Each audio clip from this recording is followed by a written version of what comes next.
staffers about the president's words after the insurrection, what he did not say. And these are the texts. Also, S-word, you can guess what it says here, not to have even acknowledged the death of the Capitol Police officer, Brian Sicknick. And this is Matthew Wolking saying, that's enraging to me. Everything he said about supporting law enforcement was a lie, to which Tim Murtaugh responded, you know what this is, of course. If he acknowledged the dead cop, he'd be implicitly faulting the mob, and he won't do that because they're his people. And he would also be close to acknowledging that what he lit at the rally got out of control. No way he acknowledges something that could ultimately be called his that fucking matters number, is it? No way. I imagine you were not aware of those text messages until last night. You were in the room. Did you have a response when you saw those?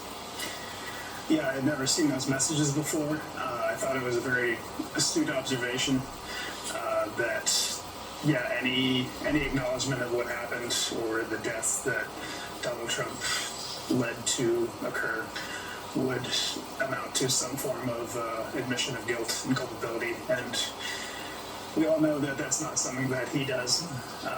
So, yeah, I don't expect he ever will willingly admit to any role he played in that violence.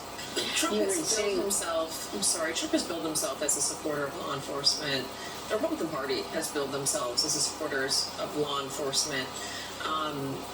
Those supporters that were even on the Capitol claimed that they were supporters of law enforcement. Do they? The ones that were beating me and my comrades and, you know, telling us that they're going to kill us and spraying us with chemical munitions, wasp spray, tasers, the guns, knives, the bombs. No, I don't think they support law enforcement. I didn't get that impression, at least. You know, there's been a narrative for quite a while. I think the Washington Post was first to report that he was sitting in his dining room watching the violence and not doing anything. It's one thing to say he was not doing anything, but what we learned last night is that the Pentagon was trying to reach him, and he wouldn't take the call. He didn't call any law enforcement. As a law enforcement officer, the fact that he didn't call city officials, the FBI, Homeland, you know, or take a call from the Pentagon. He blew it off and had Pat Cipollone take the call. What does that tell you about his oath of office? Yeah, it's not just about a lack of action, but the lack of action is in itself an action and a choice. He chose not to do anything, even though he knew the power his words had over his people. And it's a dereliction of duty. He knows that he could have stopped the attack on this branch of government at any time, and he didn't. How do you feel about accountability? We don't know what the Justice Department is doing, and now there's talk that he may announce very early for a re-election for 2024 in the hopes of slowing down any potential indictment. Do you feel that there should be an unprecedented action against a former president? Do I feel what? That there should be a legal action? Oh, absolutely, yeah. There's no doubt that Trump is going to run again, and because he feels he's insulated in the political office from any legal ramifications for his actions, and you know, so far he's been proven correct about that. But I'm hoping that the Justice Department takes everything that they've been investigating, hopefully, and everything that the committee has been putting forward, and puts it together and puts a case together that will defend the country against the current and likely future attacks on democracy. Spoken like a law enforcement officer, no one is above the law. What about the image of Josh Hawley first giving that fist pump to the crowd and then running away? Oh God, that's hilarious. I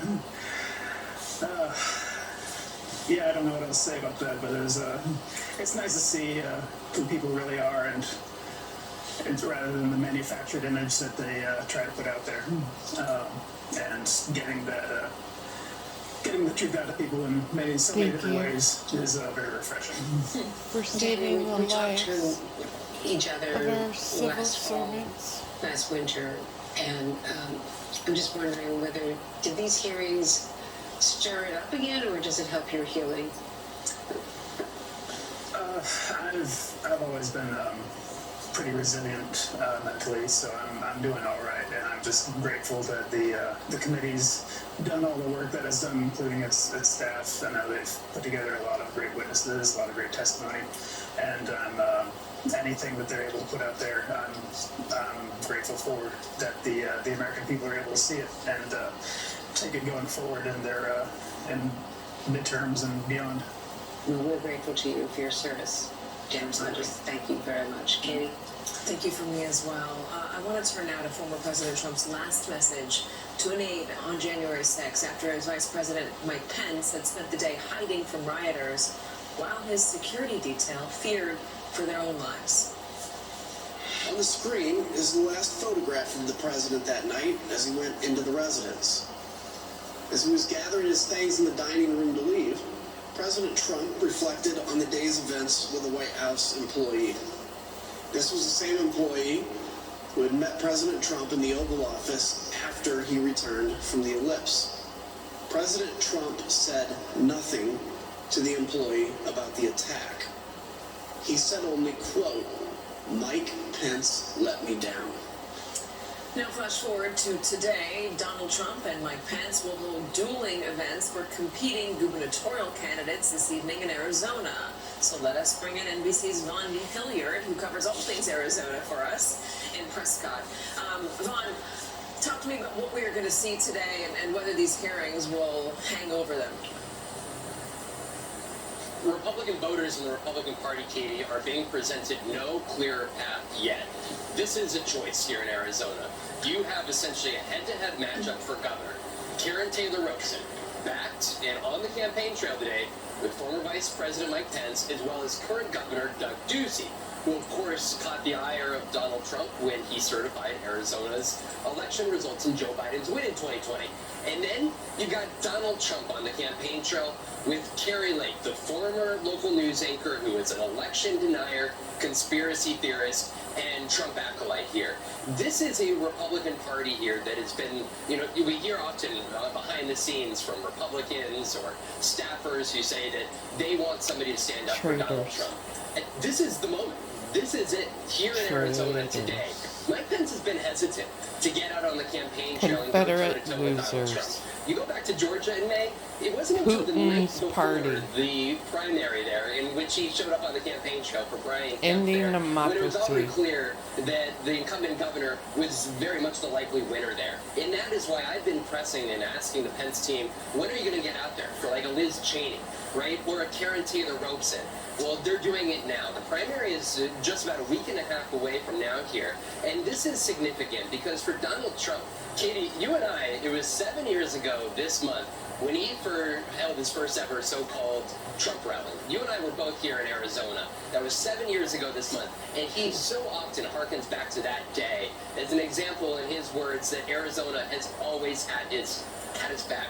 The Republican Party here has had his back. Essentially, you got John McCain out of the equation, got Jeff Flake out of the equation, Martha McSally is gone, Doug Ducey is term limited. He's been able to reshape the Republican Party in his image in Arizona, but now it's going to be ultimately up to the voters on whether they follow his lead. He endorsed Carrie Lake more than a year ago. And I think it's also notable, Karen Taylor Robeson in this race. I've been talking with Republican operatives here for the last year about whether a Pence endorsement would help her. And there was a lot of hesitancy, but ultimately she accepted this endorsement and she is choosing to come out on the campaign trail despite questions of whether Pence could potentially hurt her with Republican voters. And I want to let you just look at the statement when she accepted that Pence endorsement. She said, quote, "Modern politics is full of charlatans and fakes, but Vice President Pence is the genuine article. Karen Taylor Robeson is laying the foundation here to take on Carrie Lake and Donald Trump style of Republican politics. Ultimately, though, it is up to Republican voters here in the state of Arizona just a week and a half from now on which of these two paths, both very, very transparently presented to them, they choose to go with." And Vaughn, it's really going to be an interesting test coming up as to whether these hearings and the way Mike Pence performed under the most extreme pressure, whether that helps or hurts him. Whether being praised by all of these committee members helps him going forward. or hurts him in the Republican primaries, Cult. as they clearly are going to be running against each other. Traitors. Juan Hillian, thanks, and we'll be seeing you soon. And up next, Charlatans gasoline and on the zealots. fire, how insiders say Trump was inciting the mob in real time as they stormed the Capitol. You're watching our special coverage of